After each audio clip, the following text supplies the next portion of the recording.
Thank you for having me. It's lovely to be here with you all this afternoon. Oh, I'll move these along here. And I would also like to acknowledge the Gadigal people of the Eora Nation and pay respects to the elders past and present. And I'd also like to acknowledge Gadigal country and the waterways and the land that sustains our lives. And I'd like to acknowledge Aranda country. This was near my home, where we lived in Mbatwa, which you might know in English as Alice Springs. And I worked in the non-government, the NGO sector there, and had a wonderful time. It's also part of being friends with many First Nations people, a journey that started in the East Coast and then also led us to the centre to be there with them. So my research, I just want to explain the context. Central Australia is a culturally and linguistically diverse place and such amazing strengths. So many cultures there and so many languages. 41% of people in the region identify as all different types of Aboriginal people, including Aranda, Warlpiri, Aliwara, Lurcha, Pitjantjatjara, Warramungu, and amongst many others. And those cultures are alive and strong, and language is spoken daily on the streets, all different languages. It's a very rich and wonderful place. It's also a remote service hub. So many non-government organisations are based there in that region, and people in remote communities come all the time. Some come to live, some come for medical care, some come for education. So it's a very vibrant and varied place.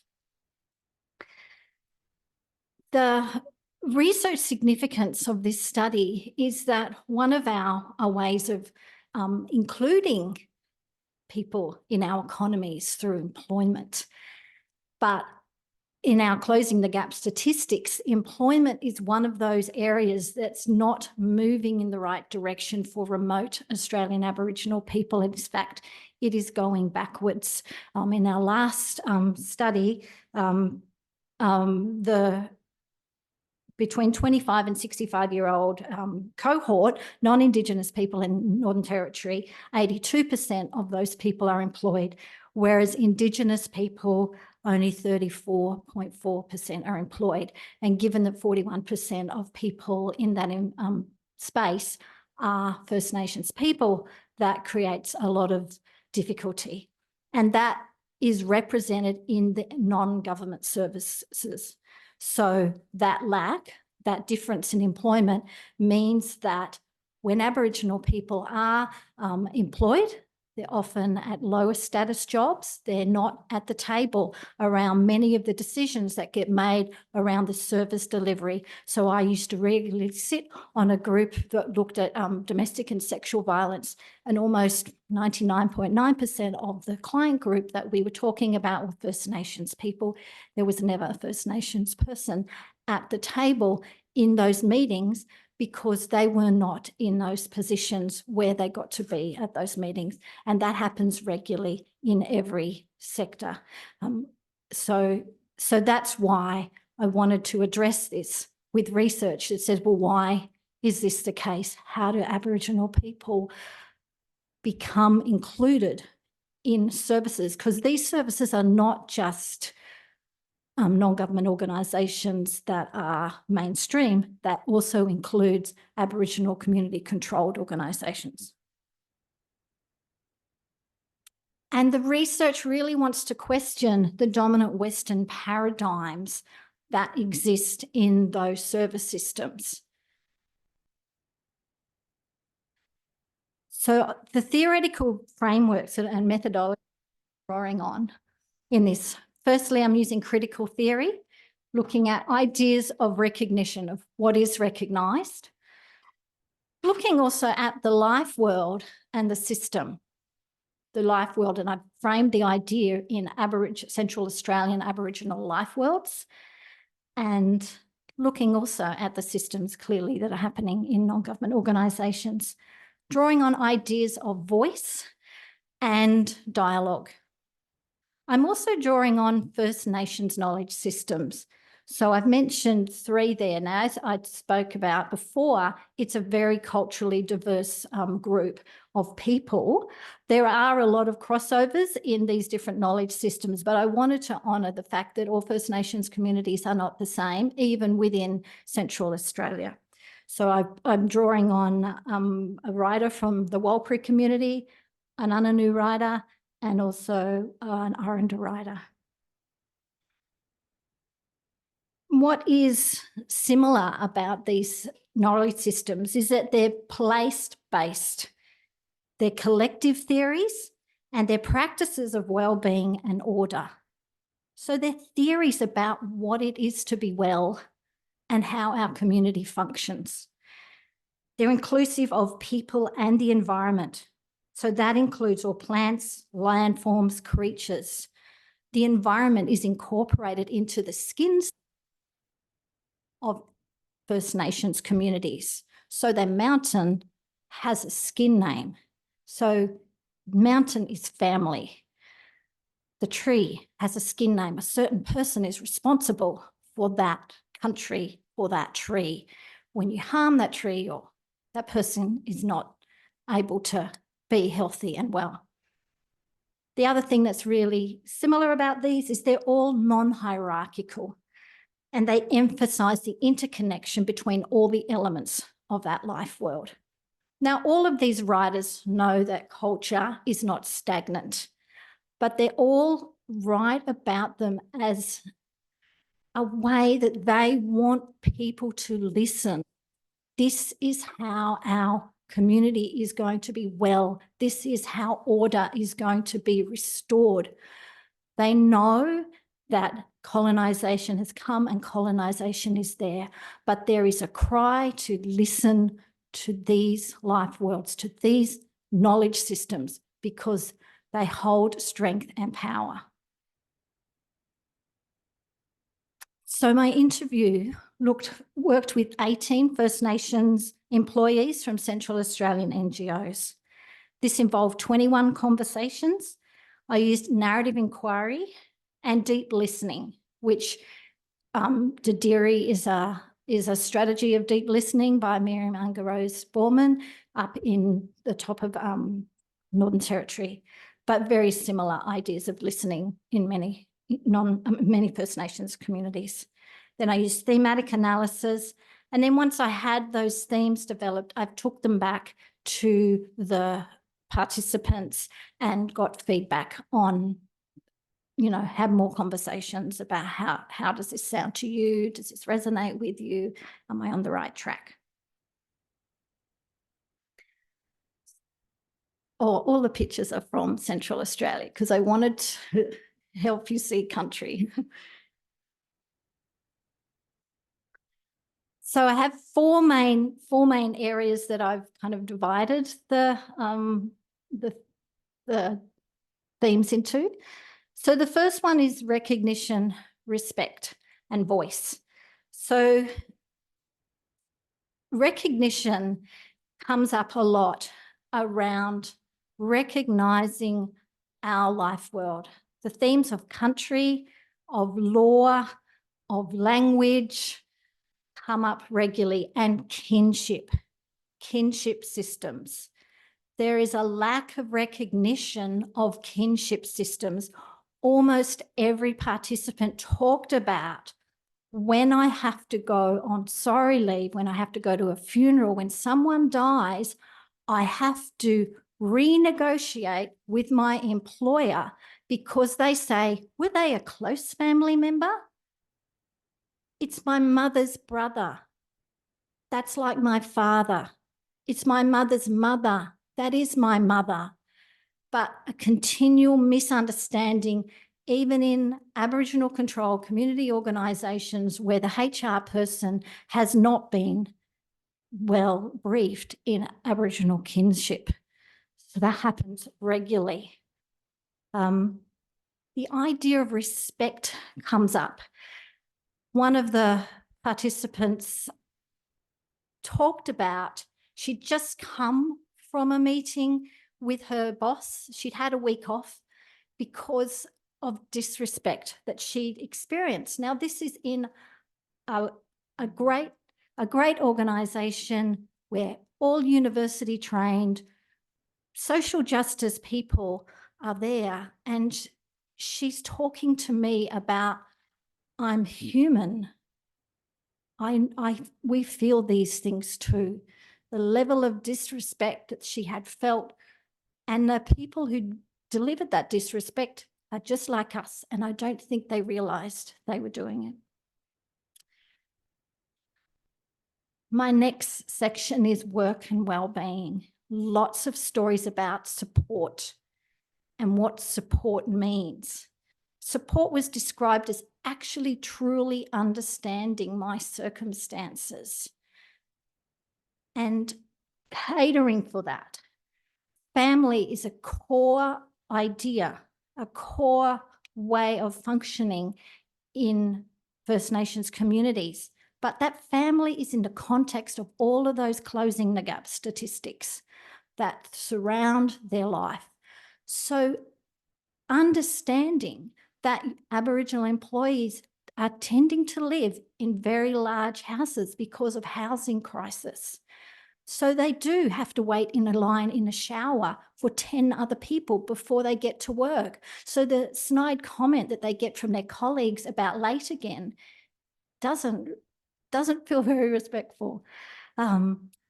Yeah, there are many areas where support needs to be provided, and that is a constant theme that comes up. And it's about truly understanding those life worlds and how they interact with the workplace. Colleagues and managers is another area that we look at.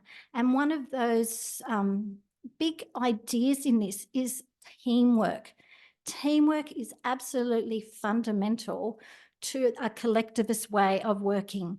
And when people are included in a team, when they feel part of the team, this helps them. And at work, it helps them to feel good. So you can't just have a good manager. You can't just have a good manager in your NGO. The whole team needs to function in an inclusive way.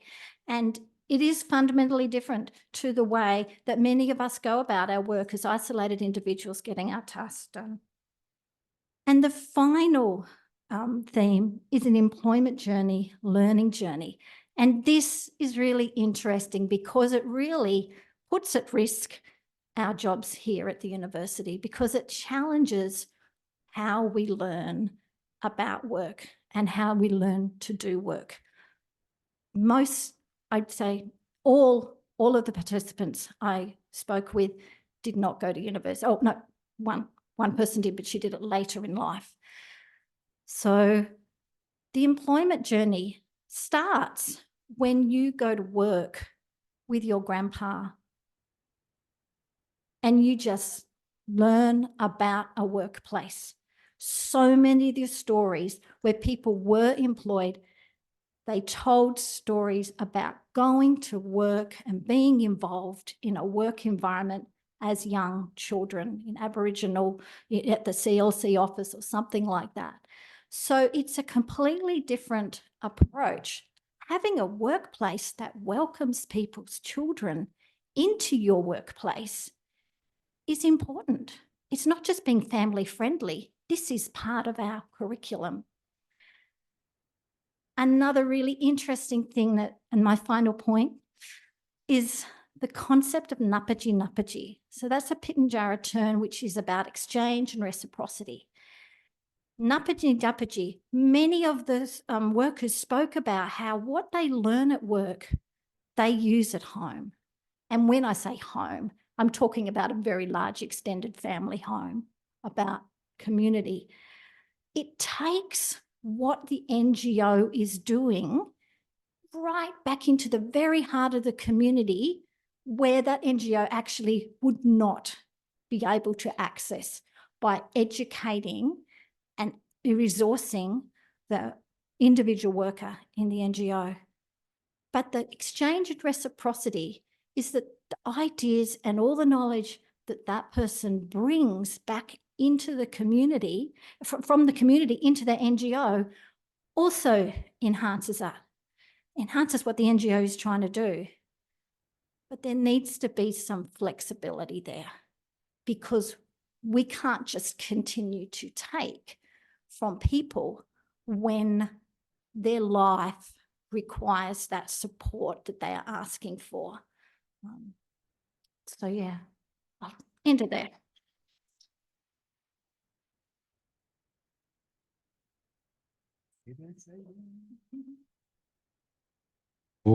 Well done. Fantastic presentation, Miriam. Just loved hearing the stories, the perspectives, to help us all have a shared understanding of space and place, the context, the way in which people make sense of the world around them, and how they then navigate that in the Western context of employment. That's fantastic. Thanks, Miriam. Questions, comments?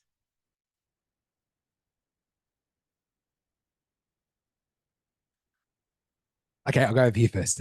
I was just wondering what, sort of having done this, what would you see? And I can just see the whole Western paradigm and the idea of how work is set up. And I loved at the end your notion of where people taking it back into that community and how so much more could be done with that. But what would you say, if you could sort of, from what you've done, one thing that could be changed in the way that work is set up in those communities? I think that's a very point. It needs more than one thing to change. We need a fundamental shift Yeah. of actually You're right. recognizing the reality of First Nations ontologies. We don't. Yeah, got it. Yeah. We don't recognize that there is real power in country. We don't recognize that ontology. We reject it, and then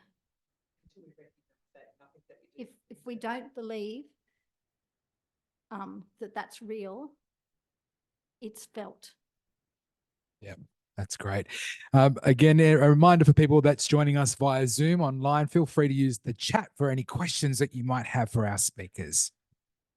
Thank you. Sorry for standing over here, but I fell on my way to the light rail and I caught the train anyways, but yeah, anyways, I have a little injury. So I'm not being disrespectful being over here. I thought that was a really interesting paper. Thank you very much. I wonder if you can tell us any more about the unemployment rate, if you can break it down a little bit more. Like, does that, the portion of Indigenous people who are employed, Aboriginal people who are employed, how many of those are young people? Because I know there's a very big concern about high rates of unemployment among young people across Australia. And is that, if you don't know it, it's fine. But I'm just wondering if in some ways that stat is more damning than we think, because it's older people who have positions and the younger generation is disenfranchised, further disenfranchised. Yeah, just yesterday when I was writing the section on concern for younger people, because without fail, every participant talks about concern for young people, which also goes to show a lot about First Nations values. And it's always centering back onto younger people and raising up the generation before there. I don't know the breakdown of that. But what I do know from working in the prison system also is that you are more likely to be in prison if you speak language than you are in employment. Yes. Time for one more question. Thank you.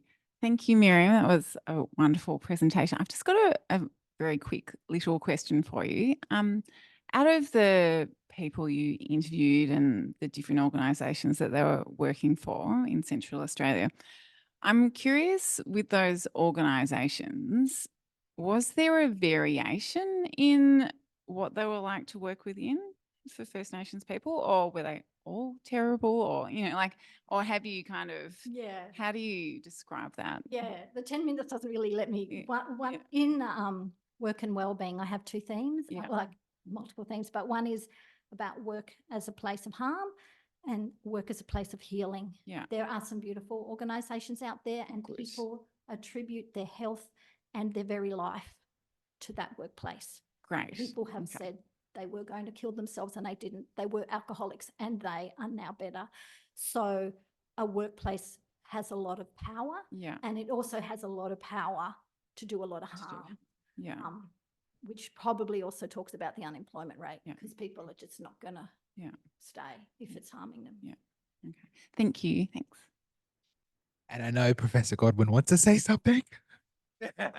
I just really want to make one comment rather than a question, in that you said what needs to change is a kind of understanding of the diverse ontologies.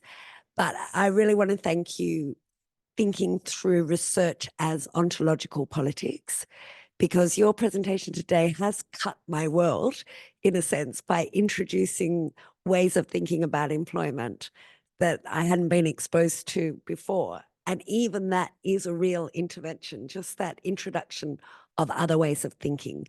So thank you very much.